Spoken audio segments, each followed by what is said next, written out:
Hello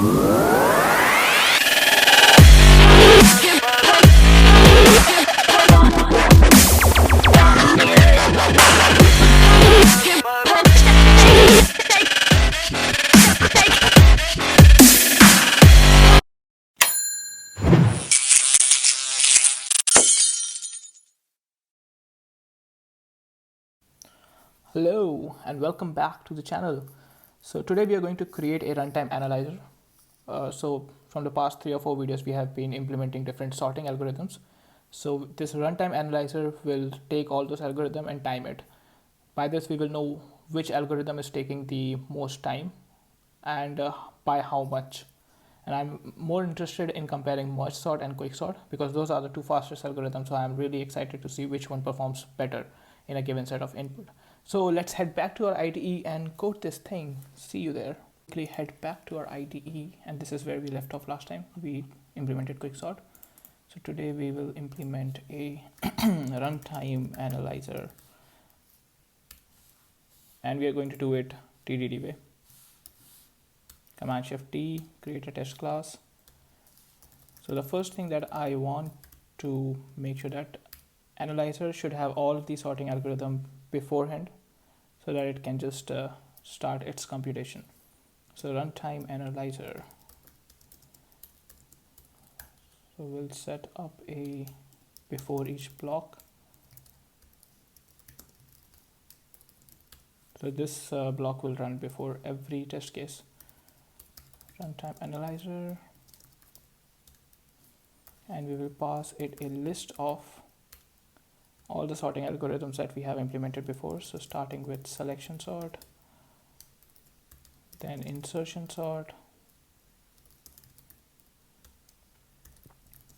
then we have merge sort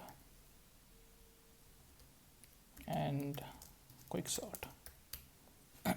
So this will contain a list of all the sorting algorithms, and this will be sort, the interface, and algorithms.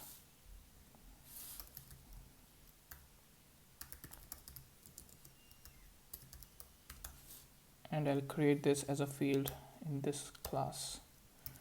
So as soon as we initialize this object, it will have the list of algorithms. So whoever initializes it should pass the list of algorithms to it. Then we'll create another test. It should time the algorithms. We can elaborate this test case, but I will do it later on. And we have this runtime analyzer, and we can say analyze or execute or run. I think run would make more sense. And this should give us a list of record. Let's say I'll create this class first, and this time we don't want to create in the test folder, so I'm just selecting the location for it. For now everything is inside this sort package.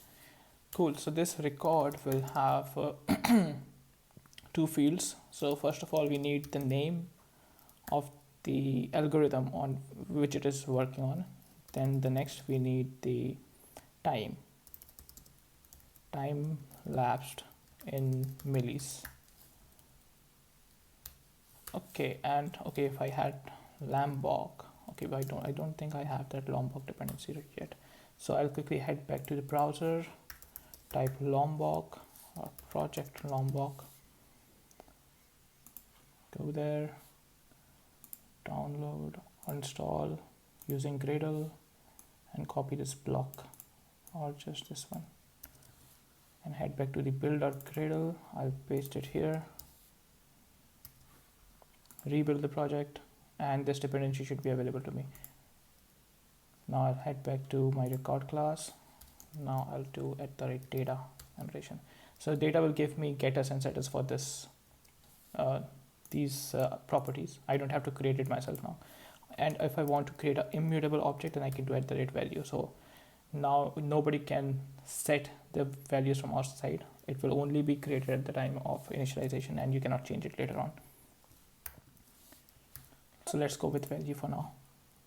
And this will be a run method, and to assert, we can assert on the size of the records because we know that we have passed 4 algorithms. So the size of the record should be 4. We should get a time for each and every algorithm. Records.size, and this will complete our algorithm, the test case. Cool. So for now I can return empty list from the collections. So if we run this, our test case should fail, which it will, because currently it will return the empty list with the size 0, so it will fail.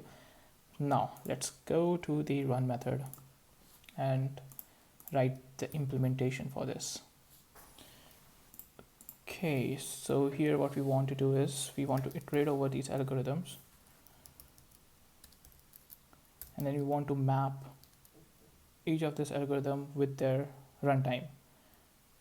So for that we can pass this algorithm to a timer which can execute the job, which is in this case an algorithm, and can give us the runtime of it.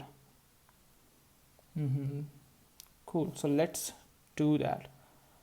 I mean, we can map this. We can create a new timer, or we can, let's say we have a class timer and we want to time it, and we can pass, let's say this method will take a job and return us the runtime of that particular job. So here I will pass a job, which is this one, in which I can simply say sort. I don't even need this if I do something like this, correct? And we'll create this class timer and do this.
And I can return this list. Now I'll create this method which will generate the random array of the given size. So for that we need random class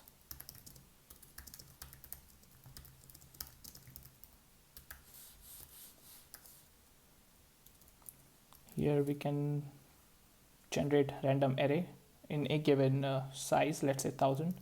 So every time we run the loop, it will give us a random number, and the size is that what we have passed from there. So our loop should run 10 times.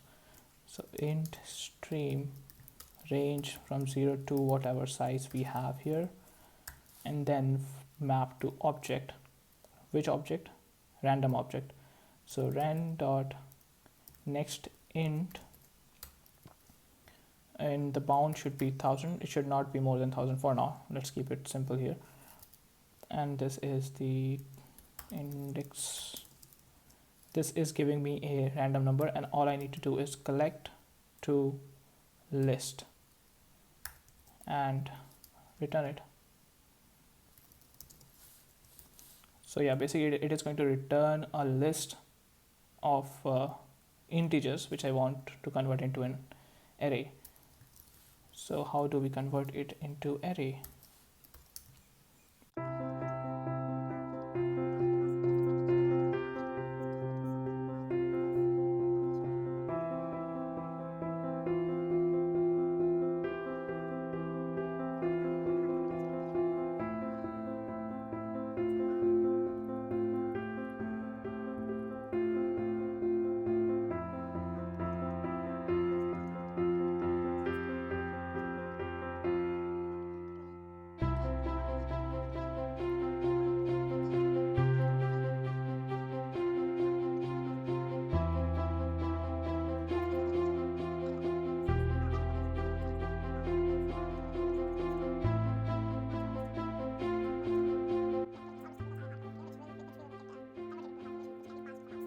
So this should give us a runtime, 4 records for each algorithm. Let's see.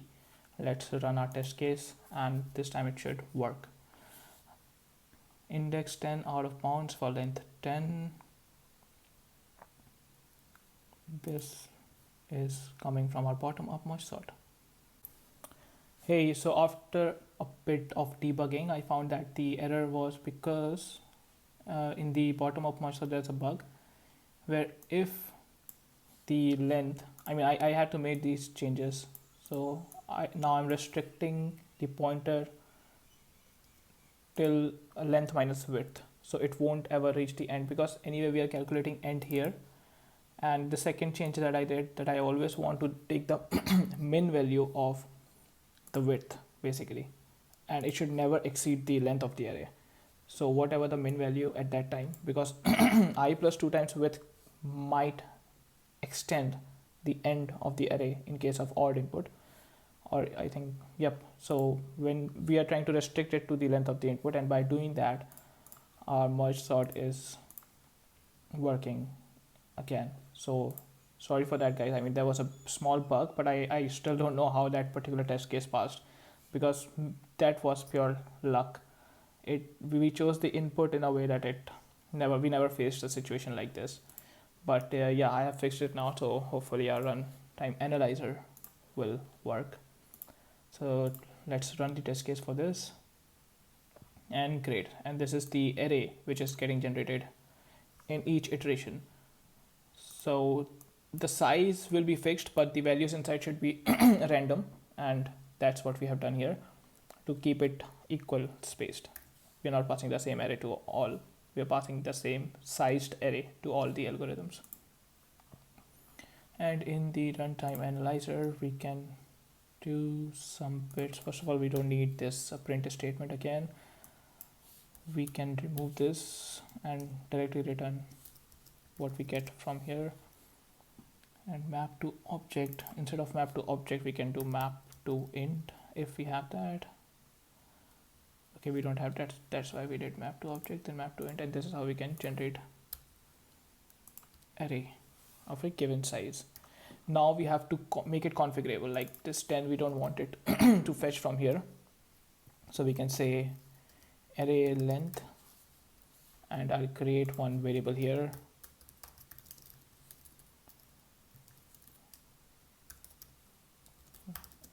array length, and we will initialize this here, array length to array length, and this should come from the caller. Oops.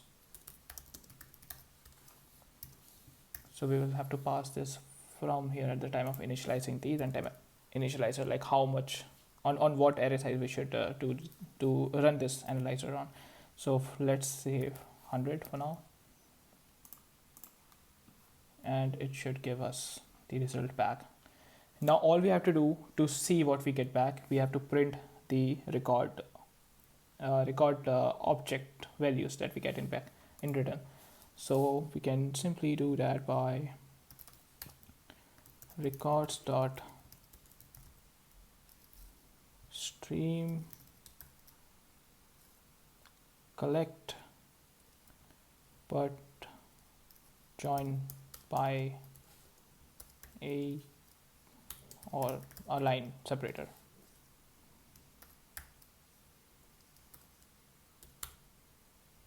What happened here? Expected and then expected one more time. Okay, we have to map it to string object, correct?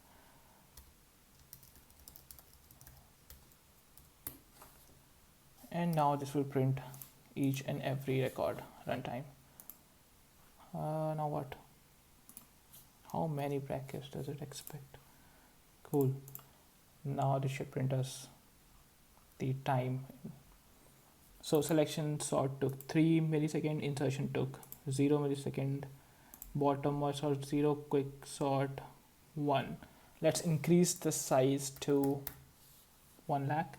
1 instance 100, 1000, 10,000, lakh, 10 lakh. Okay, let's see. This is going to take a lot of time, I think, for insertion sort and selection sort.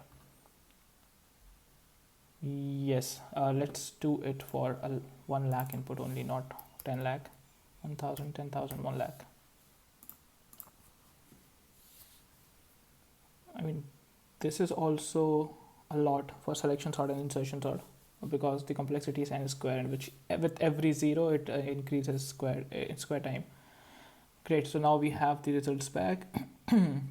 Selection sort took around 6.5 seconds. Insertion sort took 1.3 seconds. Now these are the fastest, and for a reason. So bottom of merge sort only took 18 milliseconds, and Quicksort took 30 milliseconds. Now let's remove selection sort and insertion sort and only test for bottom up merge sort and Quicksort, because they can take more or bigger input. 10 lakh, let's increase one more zero, so it's ones, tens, 100, 1000, 10,000, lakh, 10 lakh, crore. Cool, let's see the runtime now. And by the way, the complexity for merge sort is okay. Great, we are using recursive call, so it ran out of stack overflow error. Cannot go that way. This is again a drawback with recursion. You can only do unlimited self calls, or else you'll have to increase the stack memory. So let's do it on 10 lakh input. Yeah, obviously our test case will fail because we were expecting 4, but now we are only passing 2. Okay, so merge sort is completed in 175 milliseconds, and Quicksort took 368 milliseconds. Great, so merge sort is faster in terms of time. That's great. So yeah, let's see you in the next video, where we'll do something related to data structures. So I've not thought of that right now, but I'm thinking to start with array list. So we'll create our set of data structures, and then we'll compare our data structure with what the Java provides us, and it would be, again, we'll pass it through this analyzer and see how it works. Great. So see you in the next video.